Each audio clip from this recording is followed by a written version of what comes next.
Hey, what's up, Roxstars? It's Rox, and I am coming to you today with a review for How to Get Away with Murder, Season 5, Episode 5. So let's get to it, shall we? Alright, you guys, so it's dark. I tried to come in early so that I could do the video before I started work, but the sun just don't seem to be wanting to come out today. So I got this light bright shining in my face, and I know the lighting is not all that great, and it's not like I got a high definition camera to begin with, so some of you guys might be annoyed with this, but you know what? We're gonna get through it, you guys.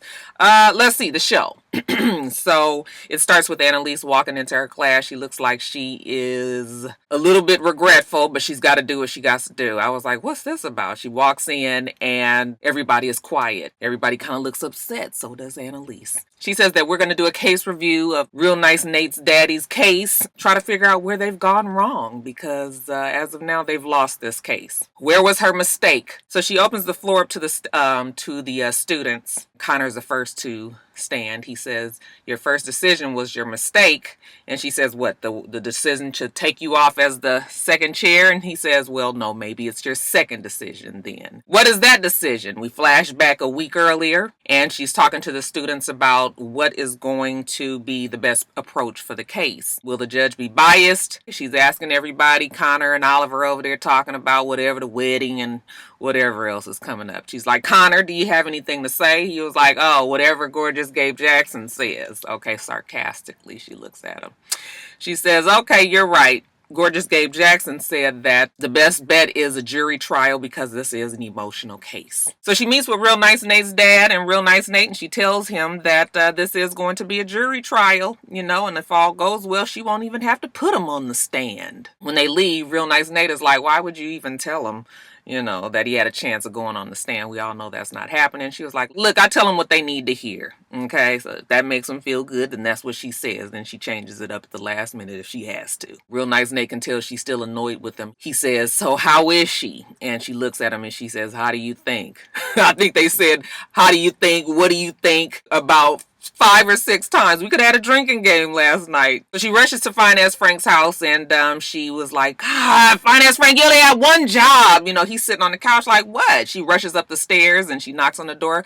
Bon Bon, are you okay? Bon Bon ain't even in the room. Look like she's climbed out the window and she got ghost. Okay. So we don't know where Bon Bon is. Well, at least they don't know where she is. We know where she is. She's over at Real Nice Nate's house looking frazzled, look like a cat been pulled through the keyhole. Poor Bon Bon. She's confronting Real Nice Nate about it, like, this shit was fucked up. I had put this all away, I done went through it. I was traumatized, but I got over it. I've moved on with my life, and now you've opened up the files, you've opened up the memories in her head, and now it's back here. And he's apologetic. He thought that he was helping her. He was like, well, what can I do to help you to fix this? And she says, well, that's the whole thing. Basically ain't nothing you can do. Now I got to deal with it. I was actually real frightened for Real Nice Nate. I know that he's stronger than Bonnie by all means, but when you got a calculating and hateful mind working against you, sometimes that might not work out for the best. Okay. So I was just like, Real Nice Nate, you better tread lightly. Hope you got your piece, nearby. Back at Finance Frank's house, Annalise and Finance Frank are sitting on the couch. He's like, maybe she's over at the boyfriend's house. Okay, but no, that's not where she is. As a matter of fact, Bonnie comes in the door, and they both jump up like, where you been? And she was just like, I was at Real Nice Nate's house. Okay, she goes back up the stairs, and halfway up the stairs she says, oh, don't worry about it, I'm not gonna do nothing to myself. And Finance Frank assures Annalise that he's hidden all the razors. Well, she gets a phone call, and it's Gorgeous Gabe Jackson, and he says the prosecution has added a new name to the witness list. And who is the new witness? Real Nice Nate. So then we jump to the case and we see them questioning Real Nice Nate on the stand. And I'm thinking like, oh goodness, what are we about to uncover in Real Nice Nate's background? We don't know too much about Real Nice Nate. All we know is that he's fine. That is unargued. Prosecution pulls out of the hat an old letter that Real Nice Nate wrote when he was 14 years old. Annalise tries to get the letter blocked, but hey, he wrote it. The judge allows it. So Real Nice Nate reads the letter, and basically in the letter it says that as a 14-year-old that he did not want his father to come home. He did not want to be around his father. Him and his mother were fine without the father. Okay, now I'm paraphrasing, but that's the gist of the letter. And you know this is not good for Annalise's case. And then we flash back to the class where they're trying to discuss where it might have gone wrong, and gorgeous Gabe Jackson says, you know what, there's nothing that we could have done. They had buried the letter, we didn't know anything about it, and Connor challenges him. Okay, they get to going back and forth about it. You know, Connor tells him that he's not a real lawyer. Gorgeous Gabe Jackson, you know, he stands up like he about to whip that ass. I was just like, maybe just one good swing, you know. We don't want Connor to get beat down, but he can stand a hit or two. But Annalise shuts it down like, this is a law class. Okay, we ain't fixing to be fighting up here like a damn reunion show. But back at the case, you know, when they get a break, Real Nice Nate and Real Nice Nate's daddy is talking to Annalise, and Real Nice Nate's daddy is pissed. Okay, so you wrote a letter. All right, that's why they didn't let me out. Okay, that's why he went crazy in jail, because they threw him in the shoe after that, and, you know, he just lost it. He pretty much blames Real Nice Nate, and poor Real Nice Nate just stood back there looking so pitiful. I felt so bad for him, because I was just like, we was just doing so well last episode. Okay, but Real Nice Nate's daddy was like, I don't want to do nothing with him. I don't want to see him no more. I'm over it. And Annalise was like, hold on now. Don't be trying to throw him away, because he's the only person that loves you. You gonna want to see that face in court when nobody else is around to support you. Again, in class, we're trying to discuss more about why it failed. Laurel tells Annalise that she was too close to the witness. I said, can I get a witness? Annalise kind of looks down like, oh, well, you know, what do you expect? But this is probably the reason why Annalise didn't even see a letter coming. Now, let's jump over to Michaela and Asher. Child, do you know that these two are fucking again? I was just like, Asher. I need Asher to love himself. Why is he allowing Michaela to use him? That girl does not care about him. It's just so frustrating to watch the po' boy. I mean, Asher get on our nerves, but he don't deserve this kind of treatment. But they're doing it behind everybody's back. At least they don't think anybody knows. So they lay down the ground rules, you know, no work. It's all play. And when she's walking away from him, he says, have you seen Bonnie? You know, is she okay? And she was like, why? Do you still care about her? I was like, girl, why you care? He was like, no, he was just concerned. Okay, well, she ain't got no information for him. And speaking of Bonnie, Bonnie's man shows up at Fine Ass Frank's house, and he's just like, I just want to see her. Like, is she okay? You know, as a boss, I'm just trying to check up on her. And he was like, so you came to her house as a boss? Okay, well, Fine Ass Frank, you know that's her man. Stop it. Okay, so he was just like, she just then fell off the face of the earth. Miller really cares about her. Can you give him a little bit? Is she okay? But he still tries to throw Miller off the path. You know, pretty much you're gonna have to wait till she contacts you. But he goes upstairs and he tells Bonnie, like, you haven't been happy pretty much since he's known her. This is the first time that he's actually seen her happy, and that she deserves that happiness. And he pretty much tells her the same thing that Annalise had told her, that, you know, if you want to forget this whole thing, you're allowed to forget this whole thing. You know, when he touched her and she just started like crying, I was just like, oh, Bonbon. Child, I was so hurt for poor little Bonnie. Now back to Annalise. You know, she's talking to Real Nice Nate, and Real Nice Nate tells her how he lied on the stand. He did remember writing that letter. He wrote it because every time he saw his dad in handcuffs, you know, the first time he thought his dad was innocent, but the second, third, seventh, eighth time, you know, he was just like, okay, I'm starting to think that maybe my dad is the bad guy. And that is the reason why he became a police. He didn't want to be like his father. He wanted to right the wrongs. So, you know, I guess he's feeling a little bad about it. And Annalise says, look, you're 14 years old, but as a grown black man today, don't let the system beat you down. We gonna do this. And he says, well, what if we go through all this and it's for nothing? And she says, oh no, honey, we are going to win this. And she gave him a big, genuine smile. I said, oh, that's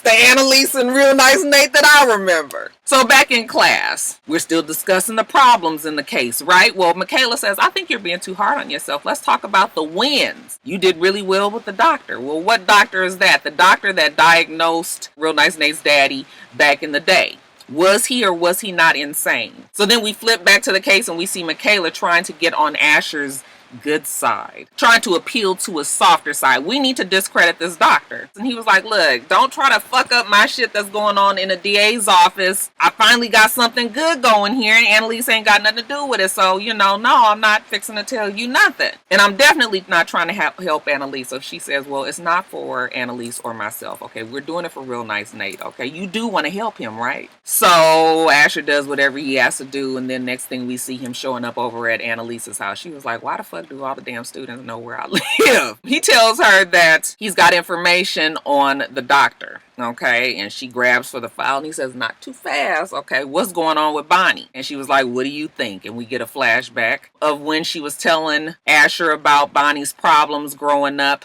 Problems is really putting it lightly. The extreme abuse that she suffered as a child. And he's just remembering the whole story. And in the present, he's just like, well, damn, is there anything that I can do? And she was just like, give her space. Don't tell anybody. She don't need anybody else to know about this. Okay, now give me the damn information. So she's reading over the information and it looks like the governor has the doctor in her front pocket. So it flips back to the court case and we see Annalise talking to the doctor, and it turns out that she is able to uncover that the doctor has been offered a position, a high level position from the governor, and now it looks like he is extremely biased towards the defendant, which would be Real Nice Nate's daddy, because he kept on saying no, he was not insane, but can we believe the doctor when he's just got a good 6-figure job? The judge says, yeah, we probably can't trust him, so we're gonna throw out his whole testimony. He not credible. Tells the jury, don't even think about nothing that the doctor just said. He's out. Now let's flip over to Laurel and JJG. I said, oh God, I was so frustrated when I saw her telling him that she wanted to come by his house so she could help him with the case and everything, and I was just like, out of all the people. Okay, let me just move it on along. Now back to the case. Real Nice Nate is talking to his dad, and his dad is smart enough to know that they are losing this case. Okay, he looks at the jury, he looks in their eyes, he knows what they think, he knows what they feel. He wants to go on the stand. Well, that's pretty much unheard of when you're trying to plead an insanity defense. They don't want to put the defendant on the stand. Real Nice Nate's daddy is trying to convince Real Nice Nate to talk to Annalise. Real Nice Nate was like, she ain't gonna listen to me, and he was like, oh yes she will. Okay, I see the way she looks at you. I was like, oh, you see it too, daddy, you see it too. Next thing we know, we see Annalise calling Gorgeous Gabe Jackson and telling him to do some research. She needs a list of every major insanity case where the defendant took the stand. Okay, Gorgeous Gabe Jackson is like, that is a big mistake. Well, I think Annalise knows that, but you know what? She's putting her trust in Real Nice Nate and Real Nice Nate's daddy. And if that's what the man wants, she's going to try to figure out a way to make it work for him. But you can tell in the back of her mind, she definitely knows better. Now, this whole scene with Laurel and Gorgeous Gabe Jackson, she's over at his place. She's got the baby there. It's real cozy. They talking about the case. I was just like, ugh. Gorgeous Gabe Jackson is asking about the baby daddy. Okay, even though his ass already knows. But you know what? She don't know that he already knows. Or maybe he doesn't know and he's just fishing around. But anyway, he's like, is the baby daddy around? And pretty much he's like, no, with your nosy ass, okay? But there's all these lingering stares and everything, and I was just like, ugh. Okay, we see Fine-Ass Frank watching from his place, though, so that kind of gave me a little hope. I was like, now Fine-Ass Frank will take care of GGJ if he has to, especially if he trying to push up on his girl.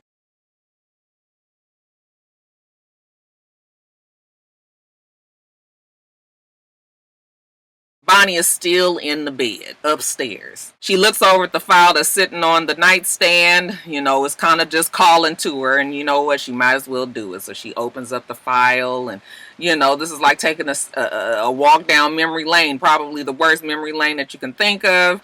But she's looking at a picture of her when she was about 8 or 9 years old. Okay, she sees a little sticky, says the baby is a boy. She kind of looks down like, oh my gosh, she just cannot believe all this is happening. Now, back to the case. So they got, oh, you guys hear the rain. It's starting to rain harder and harder, so you guys will probably hear that, but that's what it is. But anyway, back to the case. Well, they have put Real Nice Nate's daddy on the stand. He's talking, and actually he has a little bit of charm about himself. But when you're looking at a murderer, I guess the jury doesn't quite see the Real Nice Nate's daddy that we see.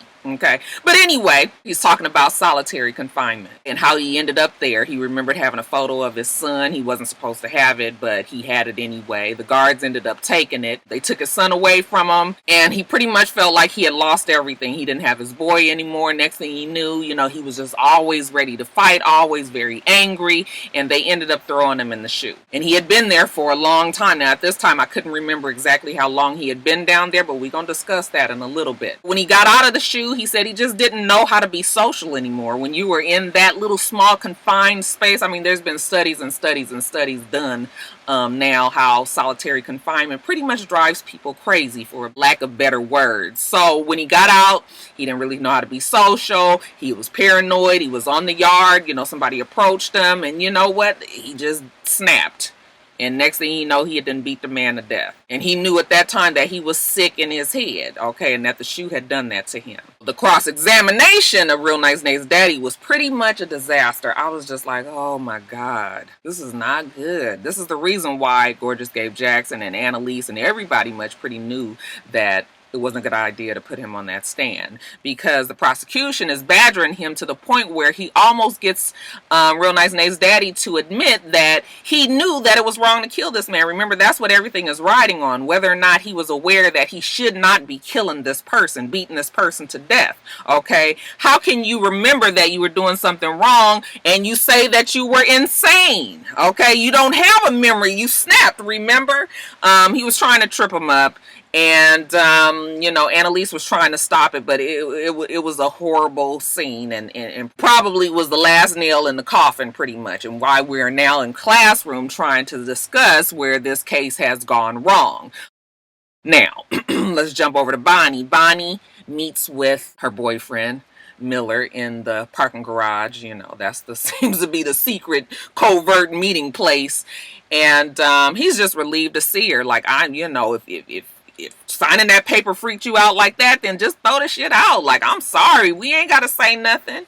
And, she's looking very dire, very down, and he's looking at her, and she's just like, I got something to tell you. And she just tells him her whole life, how her father was sexually abusing, mentally, physically abusing her and her sister from when she was a very small girl. When she was 15, she got pregnant. Her parents told her that the baby died, but turns out the baby did not die, and that they took the baby. Now she's found out that there's a good chance that the baby is alive and somewhere out there. She's trying to tell him that she's sorry, that this is not the right time. And Miller's looking at her like, wait a minute, no.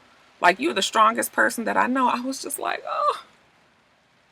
He is really in it. Y'all know Rocky love. I want every motherfucker to be in love. I just was like, oh, this is exactly what Bonnie needs. I know we being too hopeful. I know we are, because, child, it don't never last on these shows. But I wanted to work for Bonnie so bad. And so when he told her that, like, he's going to be there, like he told her a long time ago, he was like, I love you. I said, oh! Child, I screamed in the bed when I was watching it. Oh, I don't think have we heard anybody tell Bon that they love her? Not even Annalise, I don't think. So I was just like, oh, finally. And she just starts crying in his shirt.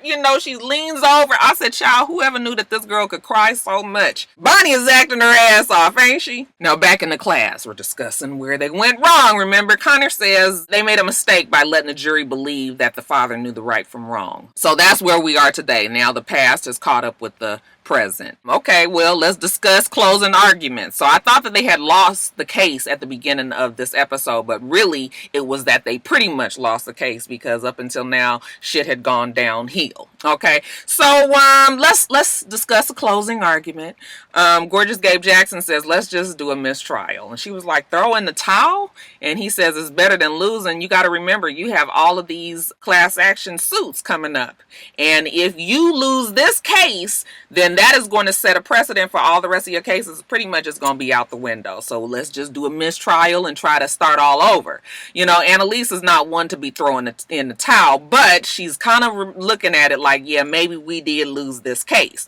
So she puts a vote up to the students. Should we do that? Okay, and pretty much they all agree it needs to be a mistrial. So we make it back in court, and prosecution is giving their closing arguments. Pretty much don't fall for the whole father-son story. Okay, this man killed this other man in cold blood, knowing exactly what he was doing. Then it's time for Annalise, and she's looking around. Everybody is looking like, is she going to say, let's have a mistrial? She kind of looks down there at Gorgeous Gabe Jackson. She taps on the table like, baby, it's showtime.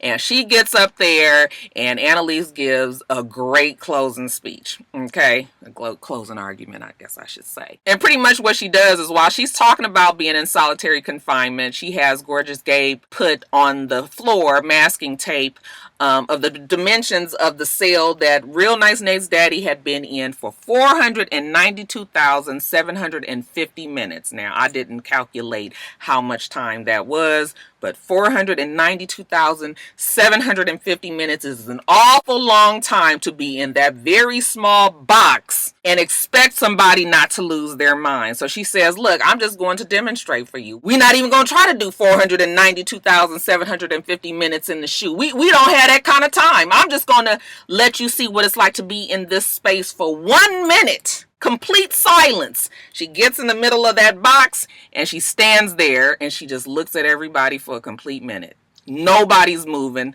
Nobody is talking. Even that 1 minute was hard to imagine being in a small confined place like that. I mean, even when we're in it, it's sort of like the size of an elevator, give or take. When you start realizing that you've been stuck in the elevator for any length of time longer than just to get to the floor that you get into, you start to realize, and you start to that panic is very, very much close to the surface. And anytime you know that you stuck in the elevator, okay, shit gets real, real fast. It was an excellent closing argument, because I bet you everybody in there couldn't imagine having to sit in no place, no 492,750 damn minutes that tiny. And it just faded away to commercial. I was like, damn it, that won it right there. And everybody knew it in that place. When they get a break outside of the courthouse, Annalise goes and tells Connor, thanks him for the mistrial whole angle, even though they didn't use it. She thanks him for his help, and she also admits to him that it was a mistake taking him off as the second chair, that she was trying to apologize. I said, baby, you better put that one in the memory bank, because Annalise does not apologize, because she is rarely wrong. While she's out there talking to Connor, Gorgeous Gabe Jackson comes and tells her, they have a verdict. Okay, so they rush back into the courtroom, and the jury has found that the defendant is not guilty. So now he is going to be taken to a mental facility. So they won. Then we see Annalise outside of the courthouse, and she's talking to the media, and she's just pretty much saying, this is just one case. Okay, they got a whole bunch more to do, and this is what they are going to do. They're going to put it to the state and make sure that all these people that might have been put in jail unjustly, okay, one by one, we going to figure it out for them. Okay, so she's up there, she's talking the talk on the camera, and that damn governor is watching from her office. Okay, she was like, ain't this about a bitch? Okay, go on and invite the heifer down here to the office. Let me see if she going to say all this shit to my face. I said, oh girl, you don't know Annalise, do you? Annalise don't care who you are. She will tell you exactly how she feels. I can't wait for this meeting. But everybody is happy. Real Nice Nate and his dad hug it out. Now they can really get on to the business of fixing their relationship. We see Michaela and Asher, they celebrating with Connor and Oliver at the house, and they're like, y'all screwing again, huh? And they're like, no, they're like, why y'all always around each other, off to the side talking and whispering and shit. And they're like, oh, we're planning a bachelor party for you guys. And they're like, yeah, we don't really want that. Okay, it's gonna be this Friday. And then Oliver is like, yeah, my mom is coming this Friday. And Connor was like, your mom? Like, Connor ain't feeling it. And so all of that is going on. Then we see Bonnie. Okay, now Bon, I said, I guess when she say she gonna get to it, she gonna get to it, right? She called Annalise, and she was like, I'm at Julie's house. And Annalise was like, wait a minute, no. Just wait for me to get there. I'm going to get there. We're going to do this together. And she says, no, you don't need to. Okay, Miller is here with me. I said, oh, he is ride or die. He don't know the kind of craziness he done got himself involved in, but I still love him for it. He's sitting over there against the car, and she was just like, he's going to be here with me. I'll call you back when I'm done. And she knocks on the door, and Julie answers, and she sees Bonnie, and Bonnie looks up at her, and she just is like, hey. I was like, what does that mean? And then lastly, we jump back to the future of the wedding reception. Okay, and Connor is still trying to find Oliver. I said, oh, thank you, Jesus, for small favors. How you shouting about somebody being dead? Okay, so anyway, he trying to find Oliver in the snow. You know, he's like, "Are you out here in the parking lot? If you're out here, you know I'm gonna kill you." I said, "Well, all my ready already be done for you." And he's looking through the cars, and he still don't see Oliver, but who he does see is his mama. She leaned back with her head thrown back in the throes of passion, and who might be down between her legs but Asher? I said, "What the fuck?" What? I'm gonna tell you what, I ain't never laughed at one of these little cliffhangers that they've had on How to Get Away with Murder, but I was cracking up. I said, "Ashley, you down there facing the place with the mama?" And she was looking like, oh, put her little dress down, and Ashley stood our child. I cracked up laughing. That was a little hilarity, you know, for the, for the seriousness of the episode. But that was pretty much it. It was a good episode. I actually enjoyed this season, I think, better than I did last season. But what do you guys think? How are you enjoying the season thus far? It looks like we only have a couple of episodes left before the winter finale. It's coming up soon. We're going to find out who got killed at the wedding reception. All right, you guys, let me get off of here. Make sure that you rate, comment, and subscribe to the channel. I'm itsrox. The channel is for itsrox, and everything else I do will be in the bottom bar. All right, all right. Excuse me. All right, so I hope that you have a wonderful, wonderful rest of your day, and I plan on doing the same. Till next time, Roxstars. Bye.